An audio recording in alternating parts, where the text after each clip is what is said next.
अध्याय 21। सांप की आंख। रविवार सुबह हरमाइनी 2 फुट ऊंची बर्फ पर चलकर हैग्रिड के केबिन की तरफ गई।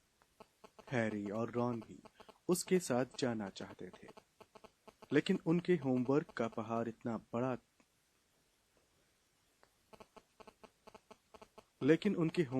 पहाड़ इतनी खतरनाक ऊंचाई तक पहुंच चुका था कि उन्हें मन महसूस कर हॉल में रुकना पड़ा।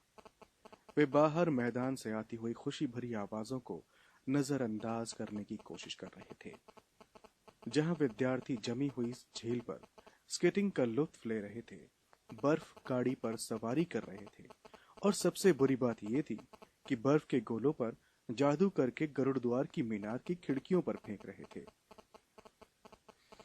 जब रॉन का धैर्य आखिर जवाब दे गया तो वो अपना सिर खिड़की से बाहर निकालकर चिल्लाया, ओए, मैं प्रीफेक्ट हूं। अब अगर बर्फ का एक और गोला इस तरफ पड़ा तो आउच।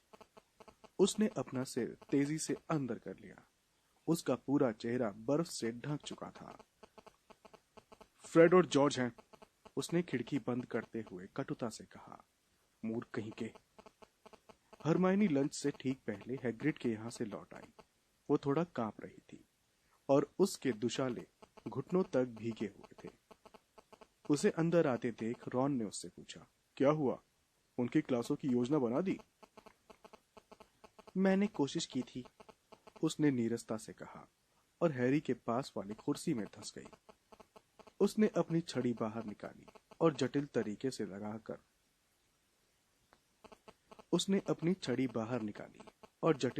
से लहराकर उसकी नोक से गर्म हवा निकाली। उसने छड़ी की नोक अपने दुशालों की तरफ घुमाई और उन्हें सुखाने लगी। जब मैं वहां पहुंची तो वो वहां नहीं थे।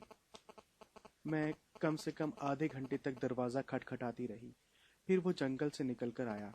हैरी ने आह भरी। अंधेरा जंगल ऐसे प्राणियों से भरा पड़ा था जो हैग्रिड की नौकरी ले सकते थे। उसने पूछा, अरे, वहां क्या रखा हुआ है? उसने कुछ बताया? उसने वहां क्या रखा हुआ है? उसने कुछ बताया? नहीं, हरमाइनी ने दुखी होकर कहा। वो कहता है कि वो हमें हैरान करना चाहता है। मैंने उसे अम्बरिज के बारे में बताने की कोशिश की, लेकिन वो समझने को तैयार ही नहीं है। वो यही कहता रहा कि कोई भी सही दिमाग व्यक्ति शिमेराज के बजाय नॉल्स का ध्यान नहीं करेगा। ओह, मुझे नहीं लगता कि उसके पास शिमेरा है। उसने हैरी और रॉन के चेहरों पर दहशत का भाव देखकर आगे जोड़ दिया। लेकिन ऐसा कोशिश की कमी के कारण नहीं है। उसने तो कहा था कि उनके अंडे पाना बहुत मुश्किल होता है। मैंने उससे 1000 बार कहा कि ग्रबली प्लैंक की योजना पर चलना उसके लिए ज्यादा अच्छा रहेगा। सच्ची, मुझे नहीं लगता कि उसने मेरी आधी बात भी सुनी होगी। वो थोड़े अजीब मूड में था। अब भी बताने को तैयार नहीं है वो कि उसे वो चोटें कैसे लगी। अगले दिन नाश्ते की टेबल पर हैग्रिड के लौट आने का सभी विद्यार्थियों ने उत्साह से स्वागत नहीं किया। फ्रेड, जॉर्ज और ली जैसे कुछ विद्यार्थी खुशी से गरजे और गरुड़द्वार तथा मेहनतकश की टेबलों के बीच से भागकर हैग्रिड का विशाल हाथ मिलाने लगे। बाकी विद्यार्थियों ने पार्वती और लेवेंडर की तरह उदासी से एक दूसरे को देखकर अपने सिर हिलाए। हैरी जानता था कि उनमें से कईयों को प्रोफेसर ग्रबली प्लैंक के पढ़ाने का तरीका ज्यादा पसंद था, और इससे भी बुरी बात यह थी कि उसके भी दिमाग का एक छोटा पूर्वाग्रह से रहित हिस्सा जानता है कि उसके पास एक अच्छा कारण था। ग्रबली प्लैंक की दिलचस्प क्लास की परिभाषा ये नहीं थी कि उसमें किसी के सिर काटने का जोखिम हो। काफी डर के साथ हैरी, रॉन और हरमाइनी मंगलवार को हैग्रिड के केबिन के बाहर गए। ठंड से मुकाबला करने के लिए उसने बहुत मोटे कपड़े पहन रखे थे। हैरी को चिंता थी कि हैग्रिड उन्हें ना जाने क्या पढ़ाएगा। इसके अलावा उसे ये भी चिंता थी कि अगर अम्बरिज इंस्पेक्शन करती हैं तो बाकी विद्यार्थी, खास तौर पर मेलफॉय और उसके चमचे, कैसा व्यवहार करेंगे।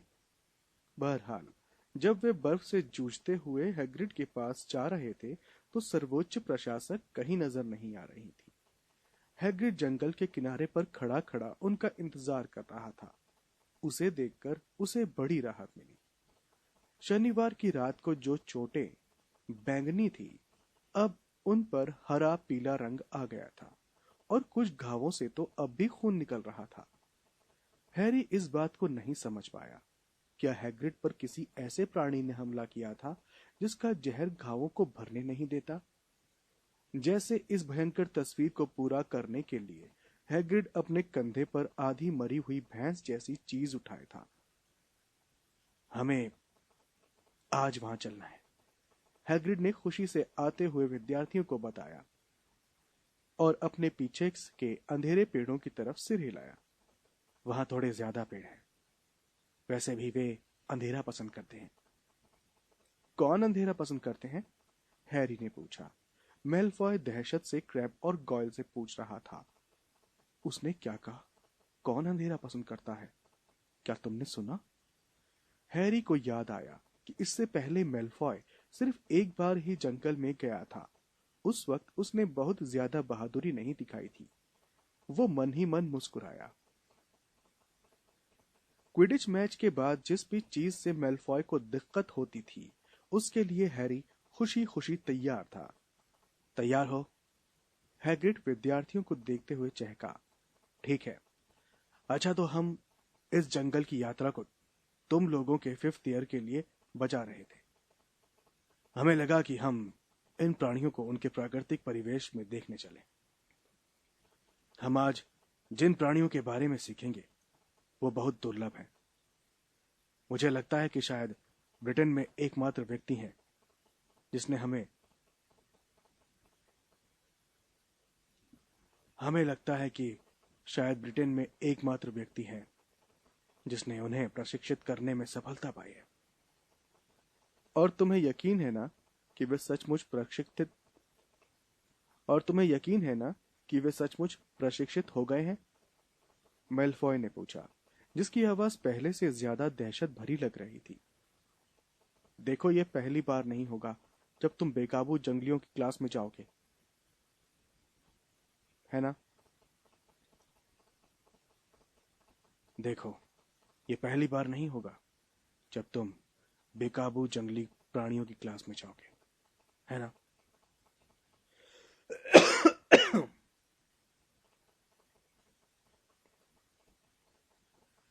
नागशक्ति के विद्यार्थी सहमति में बुदबुदाए। गरुड़ द्वार के कुछ विद्यार्थियों को देखकर लगा जैसे वे भी सोच रहे हों कि मेलफॉय की बात में दम है। जाहिर है वे प्रशिक्षित हैं, हैग्रिड ने त्योरी चढ़ाकर कहा तथा मरी हुई भैंस को अपने कंधे पर थोड़ी और ऊपर खिसकाया। मेलफॉय ने पूछा, तुम्हारे चेहरे को क्या हुआ? अपने काम से काम रखो, हैग्रिड ने गुस्से से कहा। अब अगर तुम्हारे मूर्खतापूर्ण सवाल खत्म हो गए हो तो हमारे पीछे आओ। वो मुड़ा और सीधे जंगल में चला गया। उसके पीछे पीछे जाने की किसी की भी ज्यादा इच्छा नहीं थी। हैरी ने रॉन और हरमाइनी की तरफ देखा, जिन्होंने आह भरते हुए सिर हिलाया, और वे तीनों हैग्रिड के पीछे चल दिए। बाकी विद्यार्थी उनके पीछे चलने लगे। वे लगभग 10 मिनट तक चलते रहे।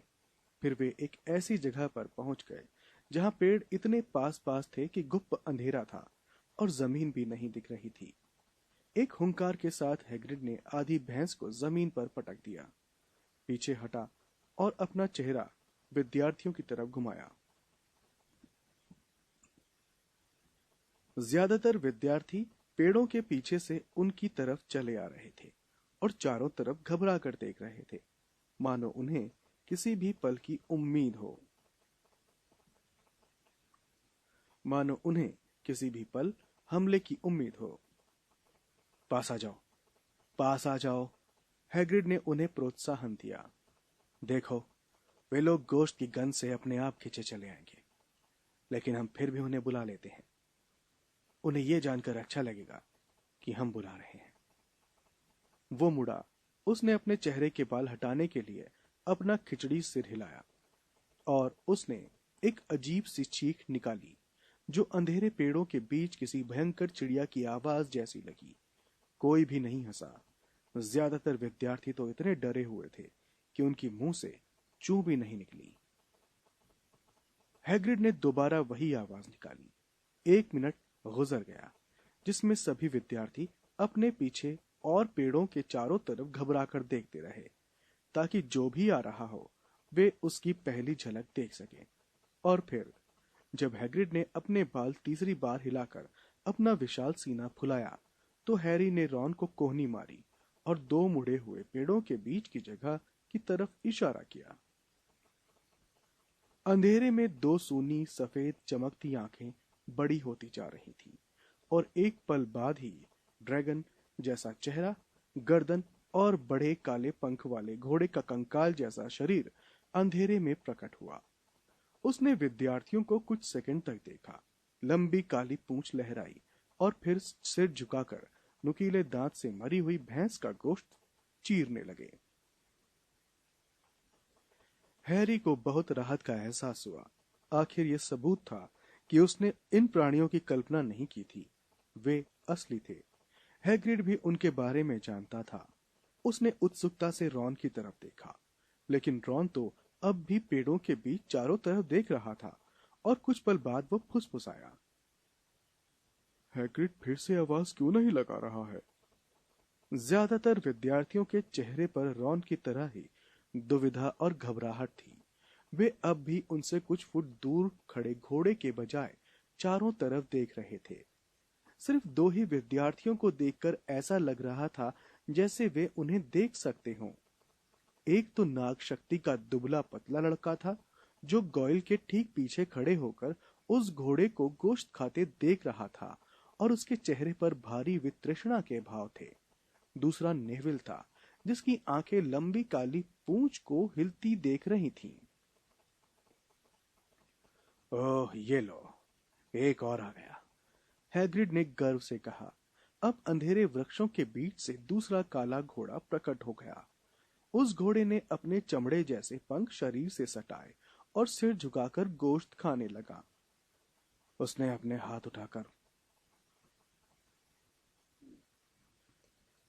हाथ उठाकर बताओ, उन्हें कौन देख सकता है? हैरी को बहुत खुशी हुई कि आखिरकार अब वो इन घोड़ों के रहस्य को समझने वाला है। उसने अपना हाथ उठा लिया। हैग्रिड ने उसकी तरफ देखकर सिर हिलाया। हाँ हाँ, हम जानते थे कि तुम उन्हें देख सकोगे हैरी, उन्होंने गंभीरता से कहा। और तुम, नेविल? और माफ करना, मेलफॉय ने व्यंग्यात्मक आवाज में कहा। लेकिन हमें कौन सा प्राणी दिखना चाहिए? जवाब में हैग्रिड ने जमीन पर भैंस के गोश्त की तरफ इशारा किया। सभी विद्यार्थी कुछ सेकंड तक उसकी तरफ घूरते रहे। कई विद्यार्थियों ने मुंह से आह निकाली और पार्वती की चीख निकल पड़ी। हैरी समझ गया कि ऐसा क्यों हुआ होगा। गोश्त के टुकड़े हवा में गायब हो रहे थे और ये बहुत अजीब दिख रहा होगा। ये कौन कर रहा है? पार्वती ने दहशत भरी आवाज में पूछा और सबसे पास वाले पेड़ के पीछे छिप गई। इसे कौन खा रहा है? थ्रेस्ट्रॉल्स, हैग्रिड ने गर्व से कहा। हरमाइनी ने धीरे से ओह कहा, जैसे वो समझ गई हो। हॉगवर्ट्स में उनका पूरा झुंड है। अब थ्रेस्ट्रॉल्स के बारे में? हॉगवर्ट्स में उनका पूरा झुंड है। अब थ्रेस्ट्रॉल्स के बारे में कौन जानता है? लेकिन वे तो सचमुच अपशकुन होते हैं, पार्वती ने दहशत से बीच में बोलते हुए कहा। जो लोग उन्हें देखते हैं उनके साथ हर तरह की दुर्भाग्यपूर्ण घटनाएं होती हैं। प्रोफेसर ट्रिलोनी ने मुझे एक बार बताया था। नहीं नहीं, हैग्रिड ने मुस्कुराते हुए कहा। नहीं, ये तो सिर्फ अंधविश्वास है कि वे अपशकुन होते हैं। वे बहुत ही चतुर और उपयोगी होते हैं। जाहिर है इस झुंड को ज्यादा काम नहीं करना पड़ता है। इसका उपयोग तो खास तौर पर स्कूल की गाड़ियों को खींचने के लिए होता है। जब डंबलडोर अंतर्ध्यान नहीं होना चाहते तो भी कभी कभार इन पर बैठकर लंबी यात्रा कर लेते हैं। देखो, दो और आ गए। देखो, दो और घोड़े चुपचाप पेड़ों के पीछे से आ गए। इनमें से एक पार्वती के बहुत करीब से निकला, जो कांप गई और ये कहती हुई पेड़ से चिपक गई, मुझे लगता है मुझे किसी चीज ने छुआ है और मुझे लगता है ये मेरे पास है।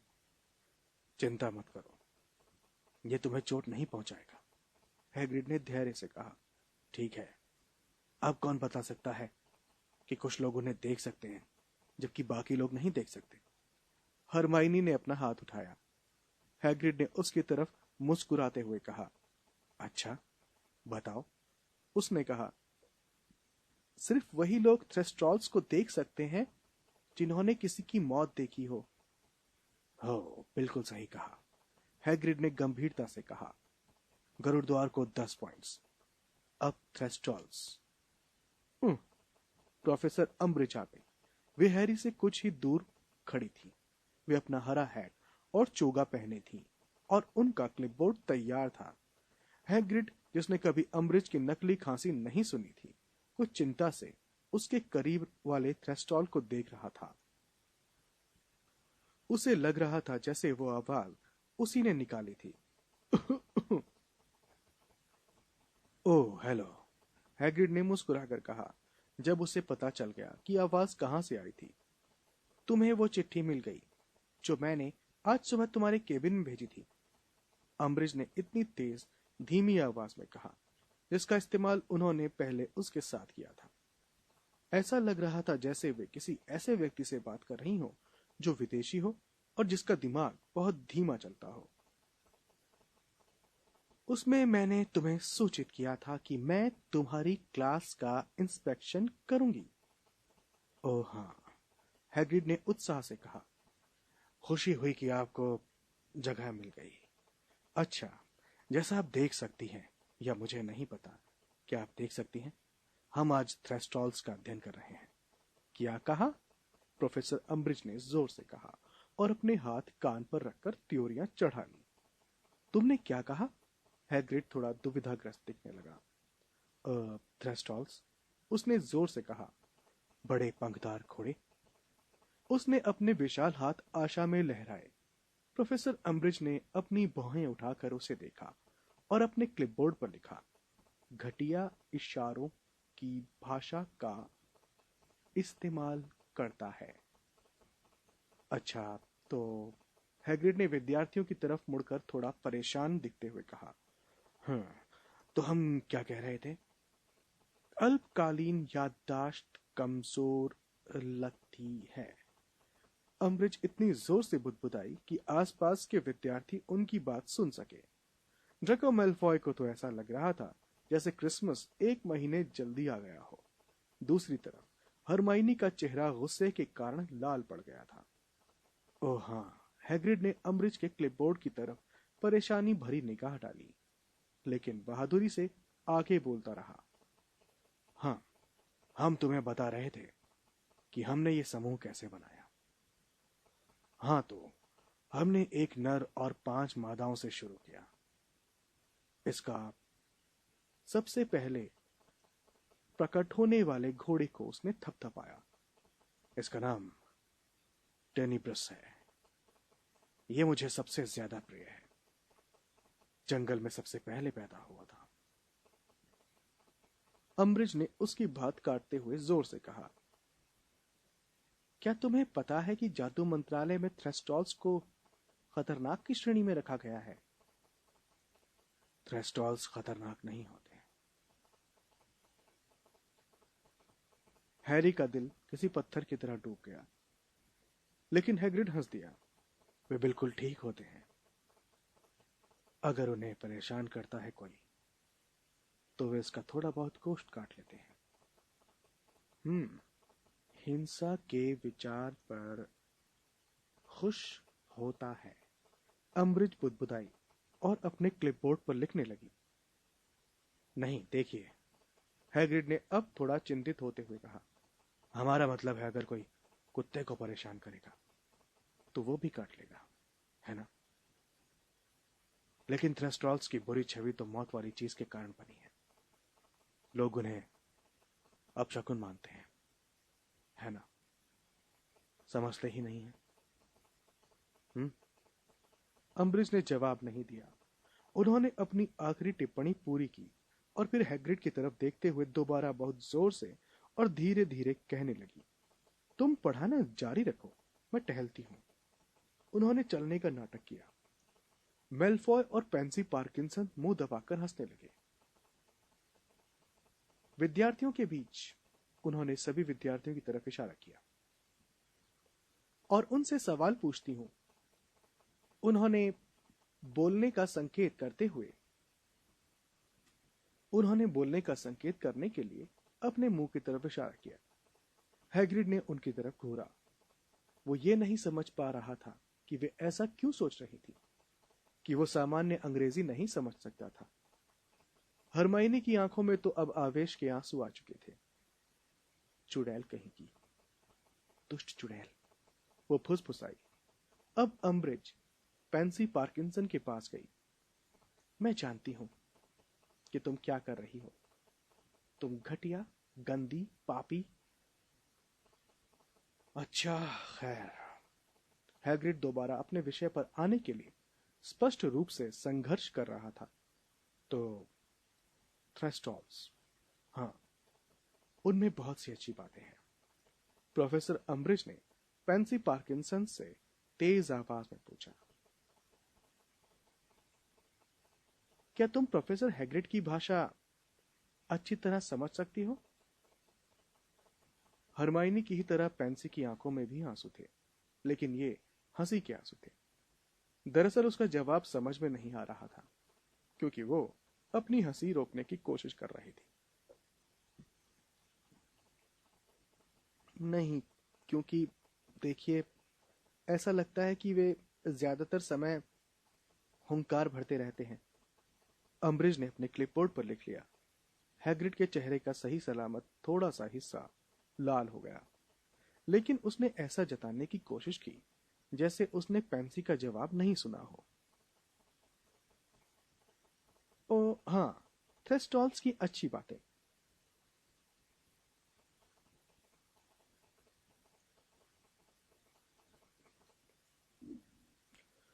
हाँ, थ्रेस्टॉल्स की अच्छी बातें। देखो, जब उन्हें पालतू बना लिया जाता है इस समूह की तरह, तो किसी दिशा में नहीं भटक सकता वो। उन्हें दिशा का अद्भुत ज्ञान होता है। बस उन्हें बता दो कि कहाँ जाना चाहते हो। जाहिर है वो तभी होगा जब वे आपकी बात समझ सकते हो, बेलफॉय ने जोर देकर कहा। और पेंसी पार्किंसन इस बार हंसी के कारण गिर गई। प्रोफेसर अम्ब्रिज उन दोनों की तरफ प्यार से देखा और फिर नेविल की तरफ मुड़ी। उन्होंने पूछा, लॉन्ग बॉटम, क्या तुम थ्रेस्टॉल्स को देख सकते हो? नेविल ने हाँ में सिर हिला दिया। उन्होंने भावहीन आवाज में पूछा, तुमने किसकी मौत देखी थी?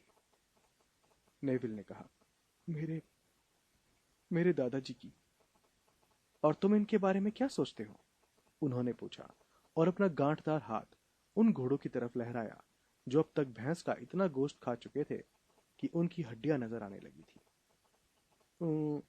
नेविल ने घबराकर हैग्रिड की तरफ देखते हुए कहा, देखिए, वे अच्छे होते हैं। विद्यार्थी इतने डरते हैं कि वे ये भी नहीं कह सकते कि उन्हें डर लग रहा है। अम्ब्रिज बुदबुदाई और क्लिपबोर्ड पर लिखने लगी। नहीं, नेविल ने थोड़ा परेशान होकर कहा, नहीं, मैं डरता नहीं हूं। ठीक है।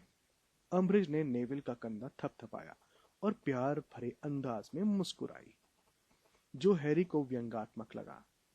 देखो हैग्रिड, उन्होंने एक बार फिर हैग्रिड की तरफ मुड़कर देखा और पहले की तरह ही जोर जोर से धीरे धीरे बोलने लगी।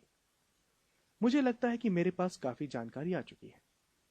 तुम्हें, उन्होंने हवा में से अपने सामने कुछ निकालने का अभिनय किया।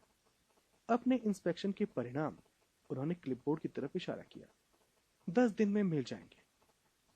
उन्होंने अपनी 10 गांठेदार उंगलियां ऊपर की। फिर पहले से ज्यादा मुस्कुराती हुई और अपने हरे हैट के नीचे मेंढकी जैसी दिखती हुई वे तेजी से उनके बीच में चली गई। मेलफॉय और पेंसी पार्किंसन हंसने लगे थे।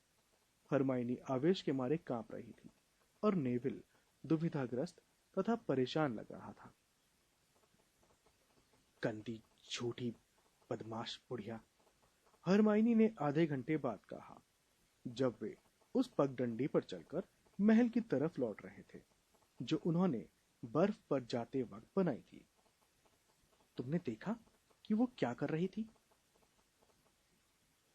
वो संकर जाति के लोगों के बारे में पूर्वाग्रह से ग्रस्त है।